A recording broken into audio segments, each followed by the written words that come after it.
The other day, I had a friend ask me, it's a tough question, I didn't have the answer for it. How do I love myself more? Fucking phenomenal question. I think we're all struggling with it. Men, women, teenagers, kids.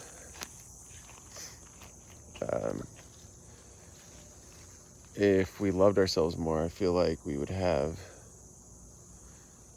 a lot less suicides happening in this world. People thinking that they could handle their stuff. And so my answer for him was, I don't know what to tell you. I said the only thing I can think of is you need to start feeling love, not for yourself, but projecting it for others. And what I mean by that is, if you're a father, you love your wife and kids. If you're a brother, you love your siblings. If you're a son, you love your parents. So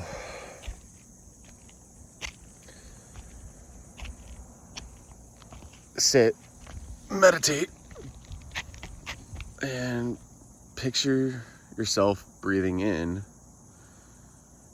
pain or suffering for others and pushing out light for them. Because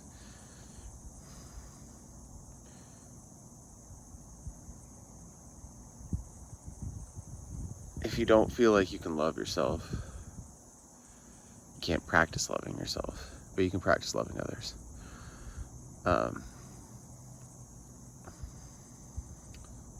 Don't necessarily know where I'm going with this.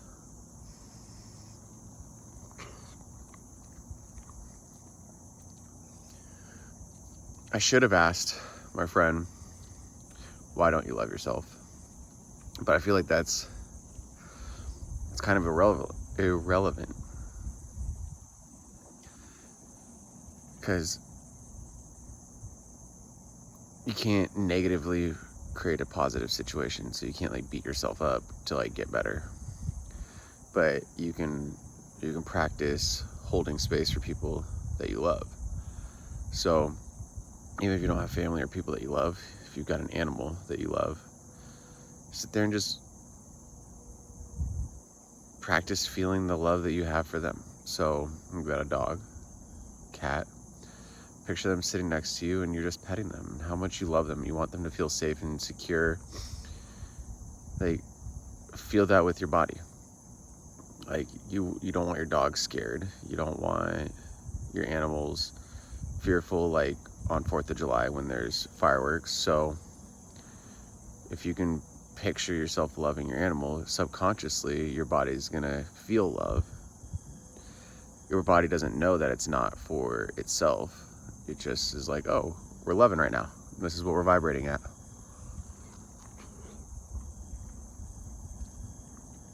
So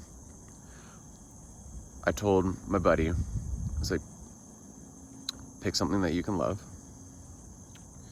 And if you feel like that person that you love is in pain, there's a meditation practice called Tonglen. And you can sit there while you're quiet and breathe in the pain that you feel that person's feeling. So you picture your loved one who's stressed and anxious all the time. You know what stress and anxiety feels like. So picture yourself breathing in all their stress and anxiety. Like, if you could take it away from them, like sucking all the anxiety out of the room for that person. And then when you're breathing out, pushing out light, love, and positivity for that person. Picture that person sitting on a reclining chair, reading a book, having some tea, relaxing, and that you have created a space that takes away all of their stress and worries. Sit and do that for a while. You can do that for anybody. Like, if you're sitting at a stoplight and you see a homeless person across the way struggling, you can breathe and hold space for them and try to create peace The energy needs to be put out into this world. We need a lot more positive energy. We need a lot more people vibrating higher.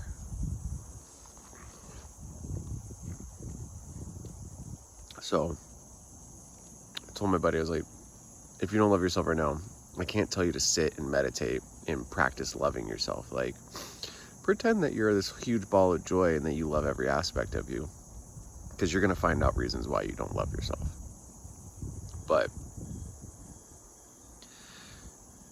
it's really easy to love somebody else, because you can see other people through their flaws and see them for the good that they are, and it's harder to believe the same thing about yourself.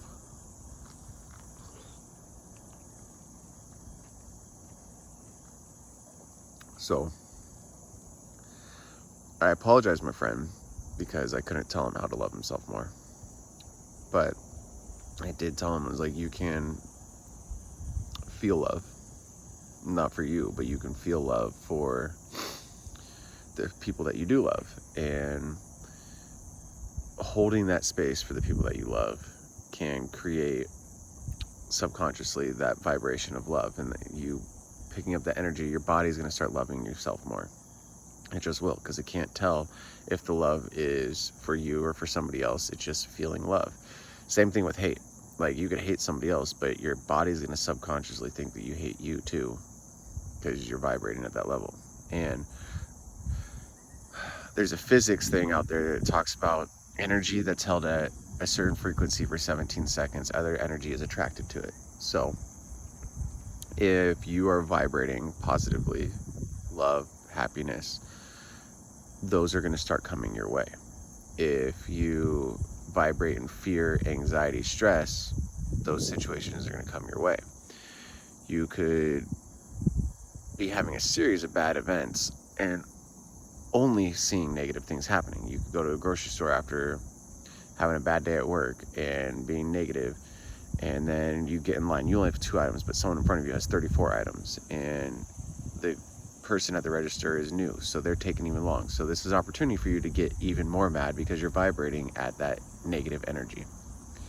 Now, if you were having an okay day and you're like, hey, things are happening for a reason, maybe I just need a timeline jump, so this is the reason why I'm stuck behind a person, and I'm okay. That person might turn around and be like, hey, you've got a couple items, jump in front of me. It's just that vibrational shift, and according to physics, it only takes 17 seconds.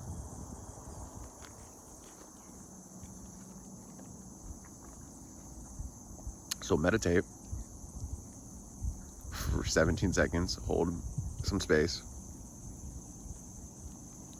and then stack it again, 17 seconds. I think it's really not hard.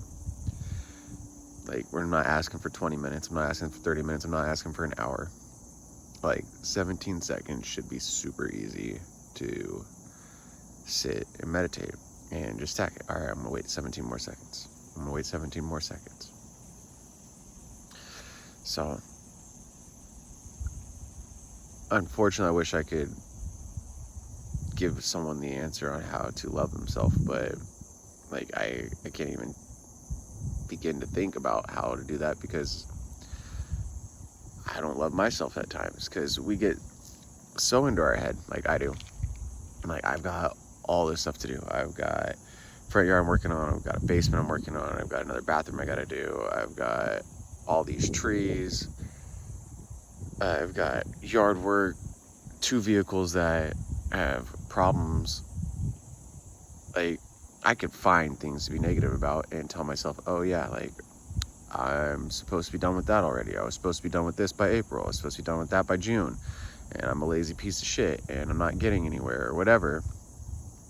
So we all have our bad times. Like, I definitely am beating myself up, but like, I've also done 2 bathrooms for less than $3,000 where it would cost like 20 grand. So like, I'm taking the time to learn some trades and buying some tools, but I need to be more respectful of my abilities and hold space for me to not be perfect, because in my brain I'm looking at myself like, shit, I should have had all this stuff done and I'm not perfect. But it's because I keep raising the bar and adding more things in and getting distracted and doing all these things. But I need to have more grace for myself.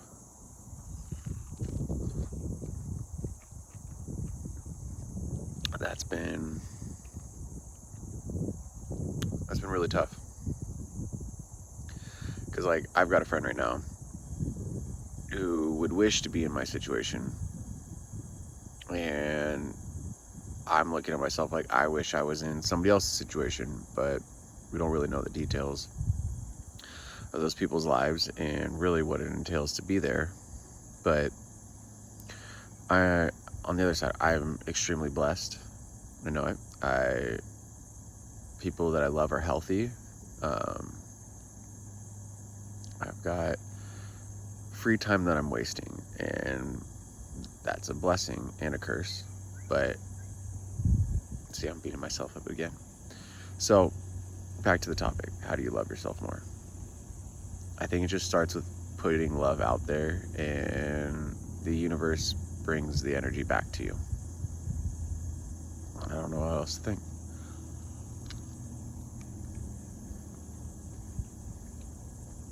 Oh, if we were hanging out with friends more, if we were out in nature, if we were off social media, if we meditated, if we did yoga, worked out, went to bed consistently, woke up early, did breath work in the morning, like, I could list off all the things that I should be doing to better my life, but that executive function's not there. The habits aren't there. They're not stacked. So, like, wanting to change certain things like caffeine and, like, wanting to meditate more and working out, like, those are skills that need to be acquired, and I can't just assume that if I start doing it one day that it's going to continue happening. I need to have the dedication and determination to get through it, and I haven't put in that effort, so why should I expect the results? And I think a lot of us get trapped in our minds thinking like, oh, we should have been doing that, or we could have done that, or we should have done something different, when in reality,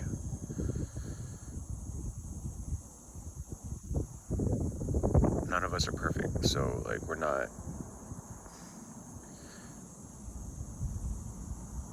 not gonna hit those standards that we're setting in our mind. And some days when we don't achieve those goals, we need to appreciate what did get done. And then on the days where we are in the zone and in the flow and everything's going great, we need to appreciate those days too, and not accept those days as the standard, but say, like, having an amazing day is actually the outlier. And maybe because we're not happy with our baseline doesn't mean that we can't increase our baseline and make our days a little bit better. I would say I'm having more positive days than negative days each week, and more than half the month is more positive days than negative days. But there's been years where that hasn't been the case, and it's tough. I feel it. I feel it for other people too. And I see so many people struggling, and I can see pain, and I can feel empathy for so many people that are out there, and I wish there was more that I could do, and I'm hoping to do that through these videos and sharing experiences and just talking through this channel, and hopefully getting some people to ask some questions that I can answer soon. But in the world full of darkness, I'm trying to be a little flashlight. I'm not some, like, Baja off-road desert lights yet, but hopefully this channel and I can become a huge beacon of light for a lot of people, because there's too many people out there struggling. There's too many people out there trying to quit at life when they just need somebody in their corner. They need to feel like they have somebody in their corner. And I know I'm one of the guys out there that would be in somebody else's corner, and I know that there's other guys out there that have gone through this depression and bullshit that starts weighing us down. And there's people out there that would love to be beacons of light as well for people that are in the situations. And as I'm scrolling through Instagram, I'm starting to see more and more communities, more people talking about retreat centers, more people talking about mental health and what's going on. And I love seeing it. And I really think we need to get these stats down from suicide. I was looking up the stats the other night, and it is really, really depressing how many people we have trying to commit suicide a year. And I think we could get those numbers down. I really do think we can make these changes. And it starts with the community, and we need community of people loving a lot of other people, getting a message out there that people are worth it and that they don't have to do this alone. There's plenty of people out there that would take a 12-minute phone call and be an ear for somebody, and there's plenty of people out there charging for it. But I think we're going to start seeing a huge shift in mental health over the next year, 2 decades, and it's going to be a huge positive shift because we need it. Everybody's struggling. Everybody, from millionaires to people not making any money, homeless. We've got people struggling mentally, physically, emotionally, however you want to put it. I bet you can find a struggle in every single person out there. So be nice, be genuine. We need more genuine people out there, and smile more. Smile at people, wave high, assume the greater good, and just spread love and positivity, because that's what this world needs.